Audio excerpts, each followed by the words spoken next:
for a while, we went through a stretch where I would get up an hour earlier and he would wake up a half hour after me. And so then I would wake up another half hour earlier, still wake up a half hour later. And so it didn't matter how early I got up, he would still wake up. Power to Live More with Joe Dodds. Welcome to the Power to Live More podcast, all about productivity, organisation, well-being, energy and resilience.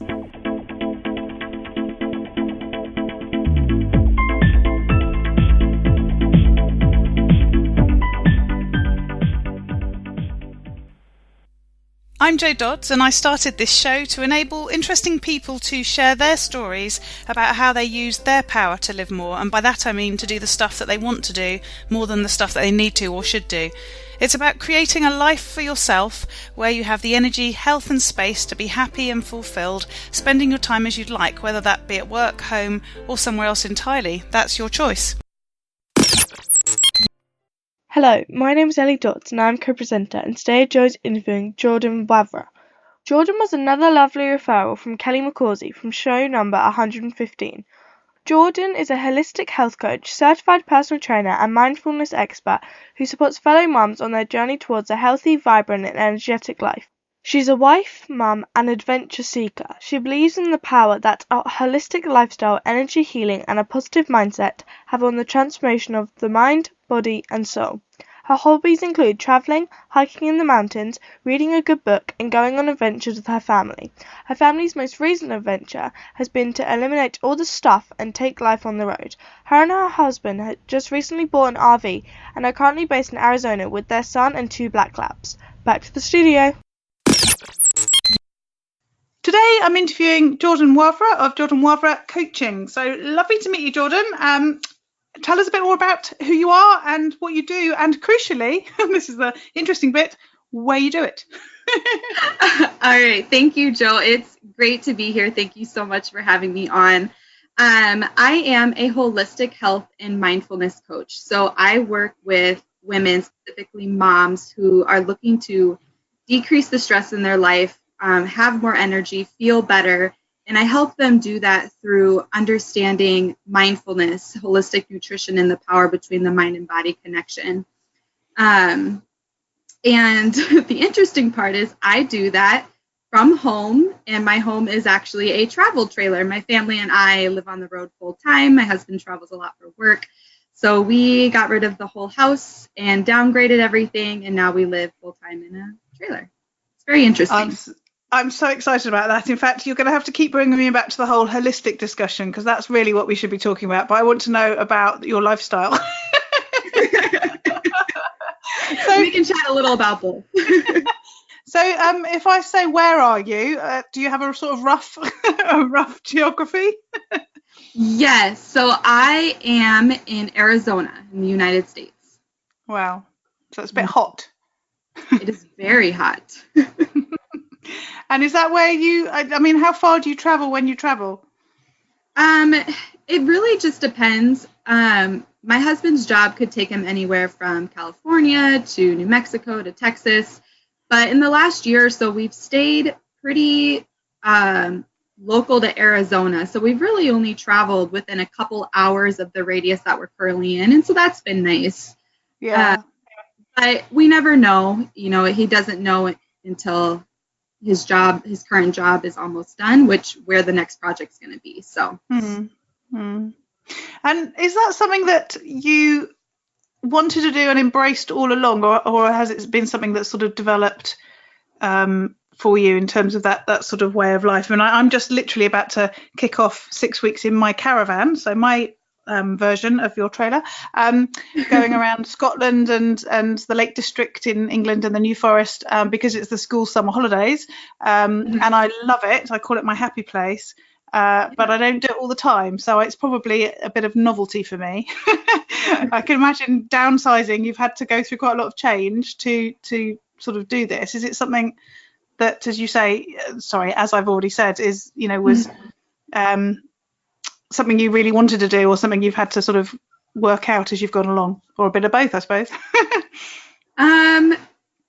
At first it wasn't something I wanted to do. I knew that my husband is always really traveled for work. That's just kind of the industry that he's in. And before we had our son, it wasn't a huge deal. Obviously, it was, you have to get used to that in the relationship, with the travel and being apart and stuff. But we were pretty used to that. But after we had our son, I really didn't want the travel. Yeah.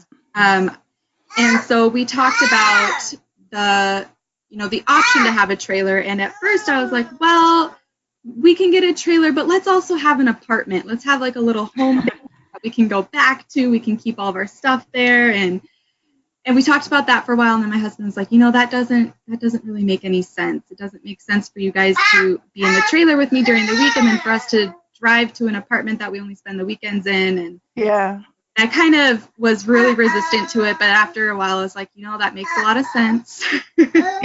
Yeah. And so we just decided to jump right in and go for it. And the downgrading part took time. We have a lot of our stuff are still at my in-laws, his parents, kind of storing some of it for us, some of our bigger furniture and stuff. Yeah. But even since we've moved into the trailer, we keep finding ourselves downgrading more and more. So when we first, we have a little pull behind cargo trailer as well. And we put kind of like our seasonal stuff in there, our outdoor things in there, the things that we can't fit in our like RV. We've been seeing that out and getting rid of stuff, like probably every couple months we find more and more things. So it's getting easier. The longer that we do it, the easier it is to be in a smaller space and to not need all this stuff. And so while it wasn't something I wanted right away, I've actually come to really enjoy it. So. Yes, yeah. And as you say, thinking back to, had you been in both places, with a home and the travel bit, it sounds like it would have just been, the worst of both worlds, really, rather than being, settled in a way of living, as you say, with the sort of downgrading and or downsizing rather, and working out what's most important to you and that sort of thing. Lovely. So your work, was that something that has evolved because of the traveling lifestyle, or is it something that you were already doing? My work evolved into, well, hold on. I at first was a teacher. I was an elementary school teacher. And then when we had our son, I decided to be a stay-at-home mom. That's what I thought I wanted to do. I didn't really plan on working from home. But as I stayed home for like the first couple of months, I just didn't feel, I felt fulfilled as a mom, but I wanted to do more. I wanted to do something to keep myself busy. And holistic health and that whole mind and body and mindfulness topic has always been something that's really fascinated me. And I'm always sharing it with my family. I'm always sharing it with my friends. I was always talking about it. And my husband was just like, you could do that for a living. You're already a teacher. You love to teach. You love to talk to people about things and educate them. He's like, you could take that passion for that information and do that. And so I took that idea and just kind of very, very gradually built it into a business that I can run from home. So the next question then is, how do you run it from home? Because the first thing that comes to mind, I guess for some people, when you talk about the sort of thing that you do, people would imagine that you're working face to face with people, which is then difficult if you're moving around. And you knew all along that lifestyle was how it had to fit. So how does it work? What do you do? How do you work with your clients? So the biggest method of working with my clients is through online video conferencing. So I use Zoom, an online website, and that allows me to see my clients face to face. I've used Skype before too, but I prefer Zoom. And that's like my biggest tool because that allows me to see my clients to see me, and we get that connection that you can't necessarily get over the phone. So that's how I see them and communicate with them and talk with them. And then everything else is online. I do a lot of like my coaching sessions I use through like Google Drive and Google Docs, and I use the internet as my biggest resource so that I can send them things that they need, files that they need, and then using, like I said, the video conferencing, and I have a phone app that I also use called Voxer that they can use to communicate with me as well. So just learning about tools like that and understanding that it is still possible to work with people without being face-to-face, and just learning how to use those tools and how to manage them. Yes, yeah. So talk about how what you do has helped you, because that's sort of where it's come from, and that's often how it works for us, isn't it? That we do stuff that works for us, and then we teach it and help other people and coach other people with that. So tell us a bit of your journey in respect to that. Absolutely. So my journey, my health journey, you could call it, started probably about 5 years ago now. I struggled with chronic stomach pains and bloating and fatigue and things like that for a really long time, and I just thought it was normal. I remember specifically growing up in high school, like anytime I would eat a meal, I would complain about my stomach hurting afterwards, and I would laugh. I just thought it was normal. And then after college, it got to a point where I was just so uncomfortable. I hurt, I was uncomfortable, and I got so tired. I think the turning point was when I was so tired, I would be driving home from work and I could barely keep my eyes open. It was only 4 p.m, getting plenty of sleep, and I was exhausted. And I ran into a holistic health practitioner at a women's show. This is when I lived in Alaska, and he practiced applied kinesiology, which is muscle testing.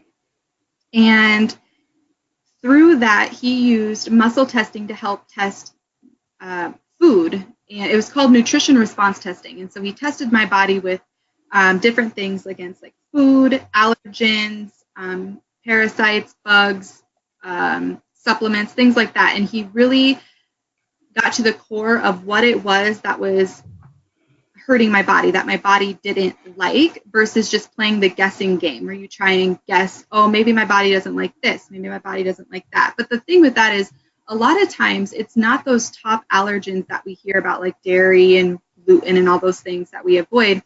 A lot of times it could be a healthy food that we think is good for us that our body just isn't responding well to.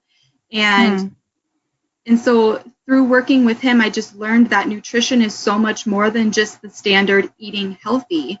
It's all about understanding how food makes your body feel and how your body reacts to food, and that you can really heal yourself if you understand how to use nutrition properly. And that's what he did. He educated me on nutrition. He educated me on how it works and how to listen to myself and how to understand that mind and body connection. And my fascination with it has just grown since then, because I mean, before I saw him, I went to countless doctors. I had thousands of dollars in blood work and stuff done, and nobody could ever tell me what was wrong. And so it got to a point where I just kind of thought I was making things up. Well, maybe nothing is wrong. Maybe I'm just, And after working with him for 6 months, I felt better than I had ever felt. Like, I can't ever remember not feeling pain after I ate, and just like feeling good and having energy and not being tired all the time. And not only that, but when you feel good, you're not as stressed, and your mood swings are better, or I don't say you're not having mood swings, I should say. And, it just makes everything feel good. And that's the point, is to feel good. And a lot of people don't understand how good their bodies are designed to feel. Yes. I want to share that with others. Yeah, absolutely. Sorry, everything's whirring and beeping at this end because the power has just come back on. Oh. So the printer's just woken up. Other things have beeped and screens have come on and everything else. So that's good news, but it's still a bit noisy. Hopefully it's stopped now. It's interesting how so many people have so many sort of issues that are seemingly unexplained by sort of standard medicine, and yet, as you say, once you start to investigate, what might be the cause with people who take a different view, that you end up, with these solutions. So tell us more about what holistic means. And you started to touch on it when you talk about how you worked with your coach to resolve your issues, but what does it mean to you? And because I guess it probably means different things to different people. Yeah, and actually that's one of the biggest questions I get from people is what do you mean when you say that you're a holistic health coach? So when we think of the word health, a lot of times our mind goes straight to food or exercise. Those are like the top two things that people think about when they think about being healthy and what they need to do to be healthy.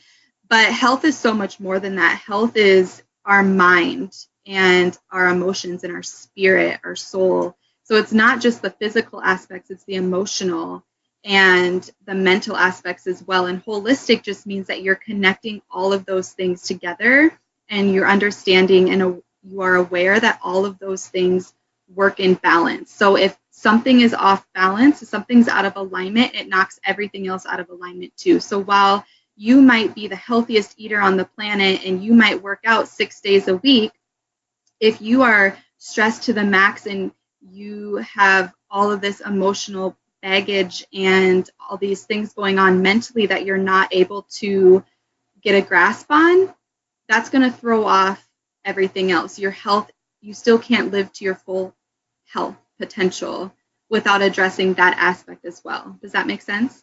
It does. And you talk about mindfulness alongside the holistic health work. What do you mean by that? Because again, mindfulness is quite a sort of popular term, and again, I don't think people entirely understand what that means. How does that fit with what you've just described to us? So mindfulness in its simplest form is just being present in the moment and aware of your surroundings. While it sounds like a very simple concept, the majority of us live in mindlessness. That means that we live on autopilot. Most of the time we're reliving things that happened in the past. We're thinking about things that embarrassed us and how we wish we would have handled the situation differently. Or we're thinking about the future. We're worrying about what we're going to do tomorrow, or how we're going to dress for the interview, or how we're going to respond to what so-and-so is saying to us. We very rarely live or even listen in the present moment. And so mindfulness is just learning how to harness that present moment, learn to just be. And the interesting thing about mindfulness is when you learn how to use it and you learn how to be mindful and spend more time in the present moment, you eliminate, almost all the stress in your life. Because if you think about it, stress comes from either thinking about something that already happened to you or worrying about something that hasn't happened yet. Yeah. If we're living in the present moment, it's actually really hard to be stressed or anxious about anything. That's such a good point. And I guess is partly why it's so hard for people to do. Yep. You've talked a bit about how you work with your clients, and we've talked about the sort of basis of the work. How do you get done what you need to get done? So you're managing, living in a fairly small environment, I guess, with a 2-year-old, yes. and you have clients, and we heard your son earlier, and clearly, has he gone to sleep or something? He's gone very quiet. He's watching Paw Patrol. Ah, well, there you go. Always helps. Yes. So how do you manage that? What do your days look like? This actually took a lot of time to figure out, and I still work on it every day. But I learned how to get up earlier. That was the biggest thing. I'm never used to be a morning person, and to be completely honest, I'm still not. I love to sleep, but my son loves to get up early as well. So I'm sure those out there can relate to that. And so once he's awake, my day is unpredictable. And so I get up, I try and get up at least 2 hours before his usual wake time. It fluctuates. And I spend that time just planning out my day. I open up my planner. I look at the things I want to get done. I look at the things I need to get done. And I just write it all out. I have everything planned out.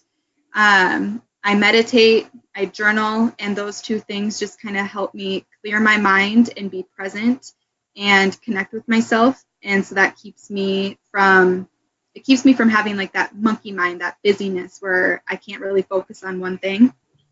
Mm-hmm. And after I do that, I just spend my morning, doing the things that I need to do for my clients, whether that's, content for them, following up with them, checking in with them, things like that. And so that morning time is really where a lot of my productiveness, like behind the scenes work happens. And then, when I'm working with clients or when I'm coaching them, that's just, I have hours throughout the day, and we just make it work. My son is he's pretty used to what I do now. So I just tell him, mommy's got to get on the phone. She has a call, and he goes and he plays, and I do my coaching call with my clients and I help them out. And then after that, I move on to the next thing. I would love to say that I plan out my day to the hour and that it stays that way, but being a mom, it doesn't work that way. And so as long as I have like that couple hours in the morning to really do some of the productive things that I need to get done, then I don't get so stressed out when my day isn't, boom, isn't exactly the way. I think it's interesting that bit you said about, having predictable time and unpredictable time, and being clear about that in some ways manages your expectations, I guess, of what needs to be done. So on those occasions where you plan something and it doesn't quite happen because your son needs extra support or whatever, then that, you've sort of expected that might happen because that's in your unpredictable time, if you like. Yes. I guess woe betide him if he starts getting up 2 hours earlier, though. And there are days too, like for a while we went through a stretch where I would get up an hour earlier and he would wake up a half hour after me. And so then I would wake up another half hour earlier, still wake up a half hour later. And so it didn't matter how early I got up, he would still wake up.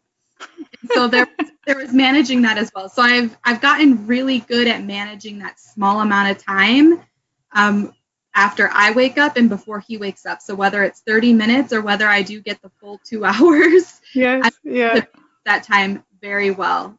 So that's where all the magic happens. Yes, yeah. So when you were sort of decluttering and downsizing, you didn't realise you were going to be doing that with your time as well. I really didn't. So it's funny how that happens. Yeah. So what about tools and apps that you use? You've talked about Zoom and you mentioned a few other things. I've just forgotten what they were now. Voxer, was one of them. Yes. Is there anything else that you're using on a regular basis for your own sort of organisation? My planner and my just kind of like free write journal are like my two biggest things that I have on me at all times aside from technology. I kind of touched on the technology apps that I use, like Zoom and Voxer and Google Docs and Google Drive. But I have a planner called Passion Planner, and that just happens to be the one that I have right now. But it allows me to look at my week, but it also allows me to look at my month too. So it gives me a month view where I can put, like at the beginning of each month, kind of jot everything down for the month. And then week by week, I have my own page for each day and then time slots for the day. It organizes like my personal to-do list, my work to-do list. And then at the end of each month, there's pages to reflect on, like what were my goals? Did I reach them? What do I want to work on more? What could I have done better? What am I proud of? And I love it because it keeps me organized, but then it also helps me reflect, because reflecting isn't something that I'm naturally good at doing. And so when I have something that encourages me to do it, it actually becomes a really beneficial tool for me. And so that's why I like having this. And then I have my journal, which is just a free write journal, but I use it for everything. I use it to jot down ideas that pop into my head in the middle of the day. I use it to jot down questions that pop up, or if I have something that I want to do, but it's not a priority, I'll jotted down on my like non-priority to-do list, things like that. But I carry those two things around with me everywhere, and they keep me the most organized.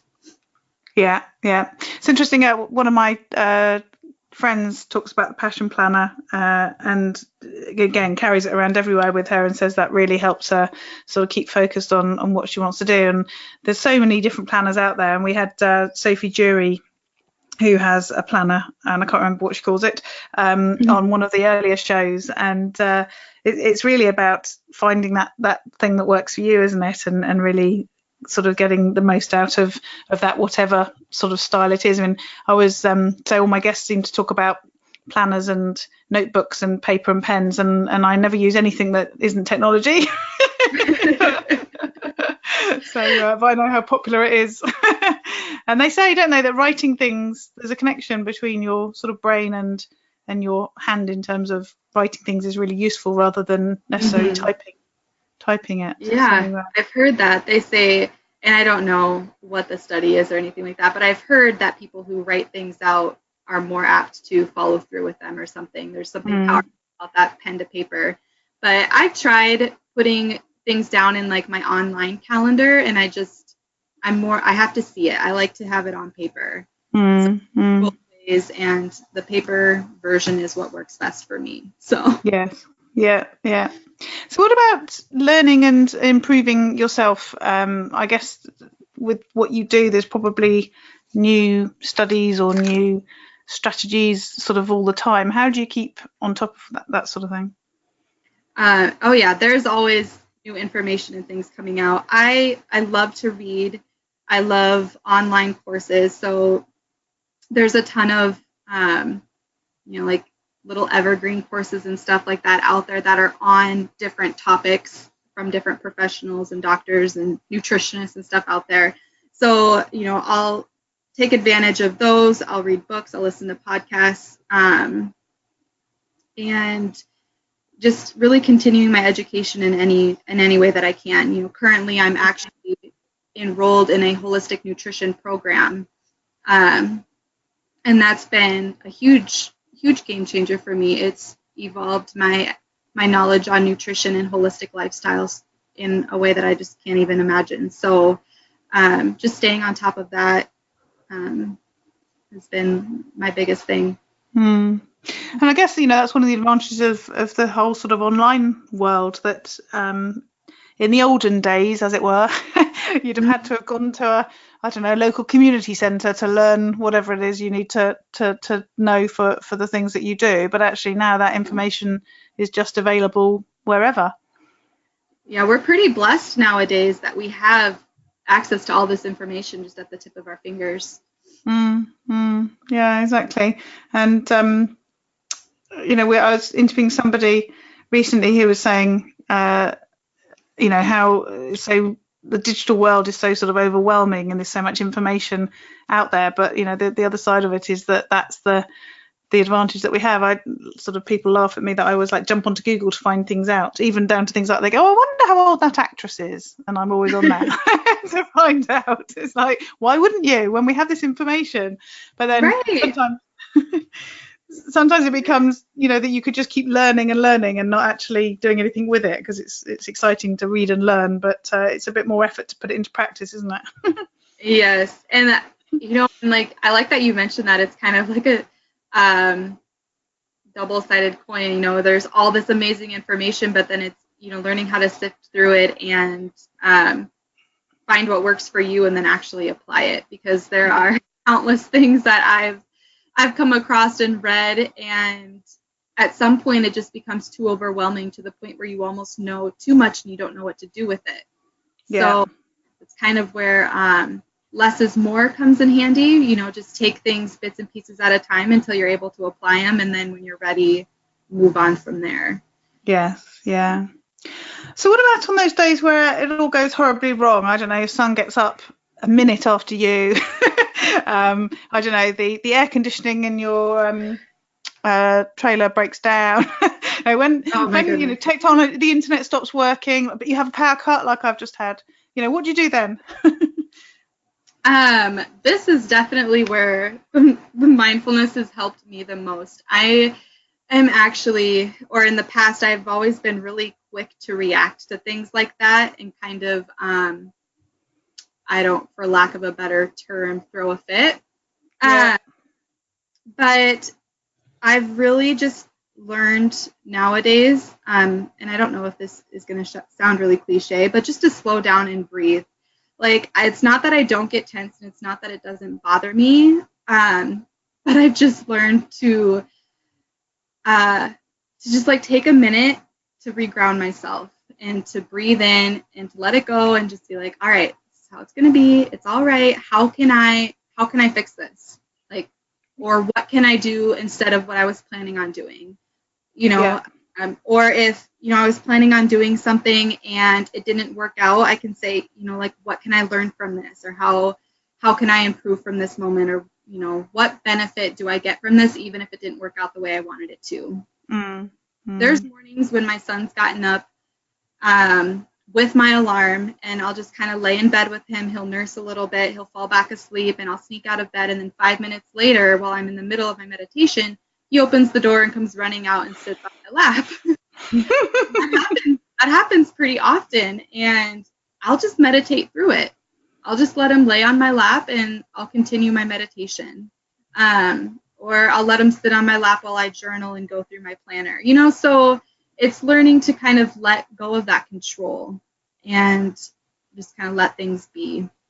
Yeah, that's, as you say, some of those things you could just, they could be a problem. Like, it could be like, well, it never works out, it's not happening, all that sort of stuff. But actually, as you say, having your son sitting on your lap whilst you're writing your journal, you can still write your journal. You're having lovely time cuddling your son at the same time. It's, there's positives to it, definitely.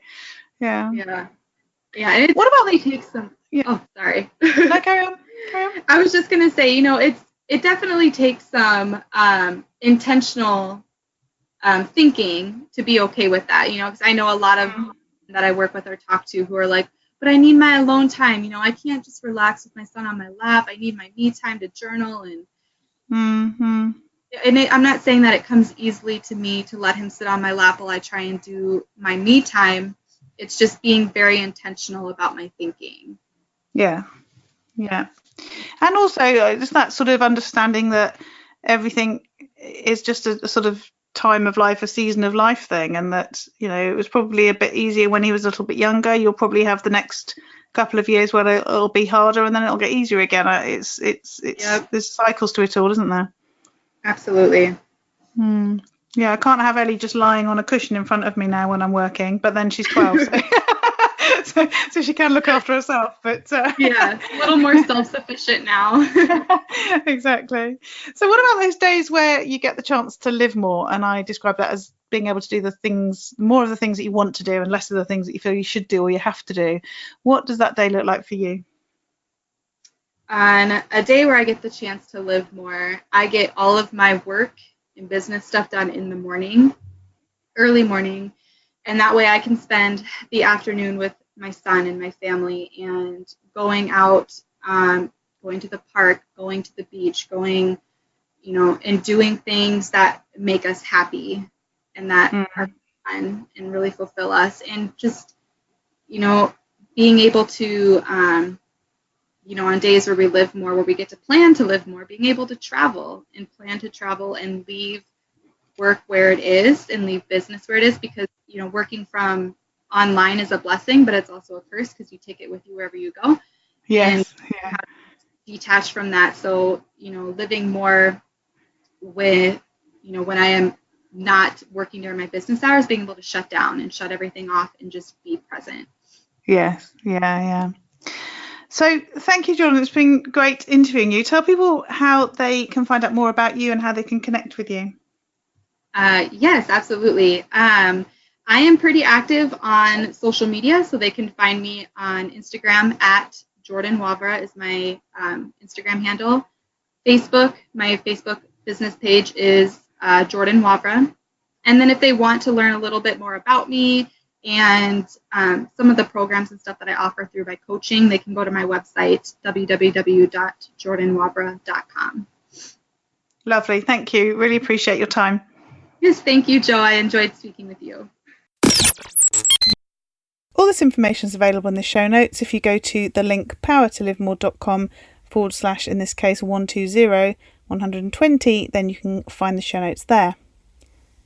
If you've been listening for the last few weeks, you'll know that I've been talking about my new membership site, which is Power to Live More Calm, and talking about the 4 sections that are in the site that are spelling out calm. So that's community, accountability, learning, and this week we're going to be talking about materials, which is the M. And the materials section is there to give you a starting point when you're creating things, when you need to do something and you don't know quite where to start. It's always, I find, easier to start with something that somebody's put together and amend it rather than start with a blank piece of paper and try and come up with something from scratch. So the materials section is divided into 3 sections currently. The first one is templates, the second is checklists, and the third is other resources. So I'll just tell you a bit about what's in each of those currently. As with the rest of the site, there will be more content added on a monthly basis as we move forward. But the starting content in the template section is firstly about goal setting. So there's a whole section about setting goals within your business, which is obviously quite important, and talks about income goals, so wanting to earn particular amounts of money, audience goals, so how you're going to grow your audience and your followers, and product goals, so when and how you're going to be releasing new products and creating products for your clients. So there's things in there like weekly, monthly and daily planners. There's goal setting worksheets, there's a bookkeeping spreadsheet, there's an audience tracking spreadsheet, and various tip sheets giving you tips to enable you to work on either your income, your audience or your promotions. And this section's really there. It's not to say you need to use everything that's in there, but it's to say, here's some stuff that you can use. Draw down the things that you want and amend them to suit your particular business. You don't need to use them, and you don't certainly need to use all of the resources that are there, but they're there for those moments when you do need something and you don't quite know where to start. So as I say, in the templates you've got the goal setting templates, and then the second section is the blog templates. So you might know that blogging and creating content for your website is still really effective in terms of driving traffic and educating people and enabling you to demonstrate your credibility within your particular niche. And sometimes it's really hard to create blog posts because you don't really know what topics to write about, how to or when to create that content and publish it, whether to do it yourself or to outsource it and that sort of thing. So the section around blogging templates talks about planning your content, systemizing your content creation, and then thinking about not necessarily creating all that content yourself. So there again are various templates that you can use to help you to plan your own blogs or think about outsourcing those to other people and thinking about the schedule that you've got in terms of creating that content and publishing that content. So that's the first section, which is the templates. The second section is the checklists, and the first set of checklists that are in there are around using LinkedIn for growing your audience and networking and getting to find leads for your business. And so the checklists are there as a process and also to check off your progress. So they talk about things like optimizing your presence on LinkedIn, how to set up your company page, how to set up your marketing strategy, how to think about advertising on LinkedIn, some marketing tactics you can use, and so on. And so there's a whole host of checklists there that you can download and use to, as I say, direct your activity in terms of LinkedIn, but also to tick off the things that you've done and make sure that you're fully optimizing LinkedIn for your marketing. And as I say, there will be further checklists added to this on an ongoing basis, but we're starting off with the LinkedIn checklists. And then the third section is other resources, and that's a whole host of other resources available to use for whatever you may choose to use them for. And at the moment there is a sleep journal section. So you know how important, I'm sure already, sleep is to us as people, humans generally, but also in terms of running your business and making sure that you've got the energy to keep you fired up to be able to do the things that you need to do to both run your business but also get to live more and do the things that you want to do. And so sleep is really important, and one of the ways to improve your sleep is to think about tracking and measuring your sleep and work on the things that are detrimental to your sleep and do more of the things that are helping you to get the best sleep.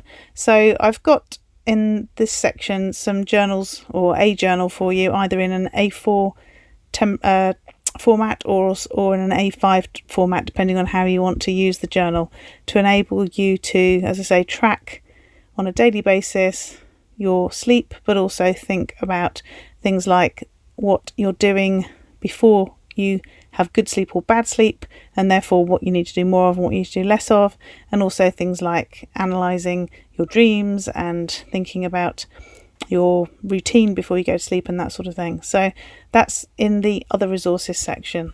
So as I say, the 3 sections are templates, checklists and other resources, and as time goes forward there'll be other resources and other templates and checklists added in there for you.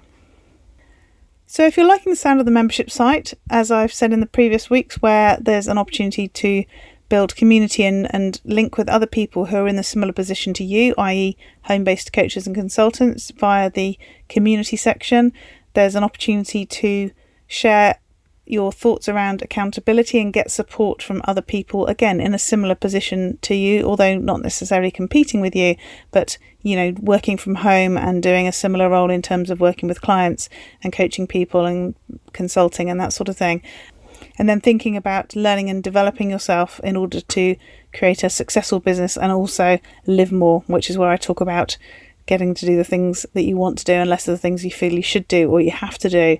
And also, as I said, then the materials, where there are things that you need to create, tasks, routines, systems within your business, and you don't know where to start. You're starting with a blank page, but actually you'd like to start with somebody else's content that you can then adapt to suit yourself, and that's obviously the materials section. So if you're interested in finding out more about the Power to Live More Calm community around community, accountability, learning and materials, then just drop me an email.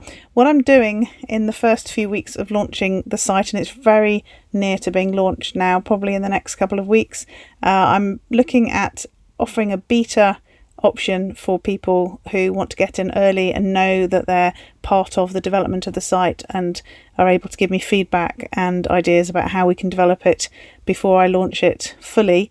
And obviously there's a reduced investment for that. So if it's something that you are interested in, if I've sort of piqued your interest over the previous weeks talking about the community, then please do drop me a line at joe@joedodds.com and I'll send you details and we can set up a call to have a chat about the membership site. And if there's anything that you think's missing, anything you think would be really useful to you as a home-based coach or consultant that I haven't mentioned in those 4 sections, then please also do get in touch, because obviously it needs to be a resource for you that's really useful to you and is something that you're going to continue to use moving forward. So any feedback you have about things that you think need to be in there that aren't already would be really gratefully received.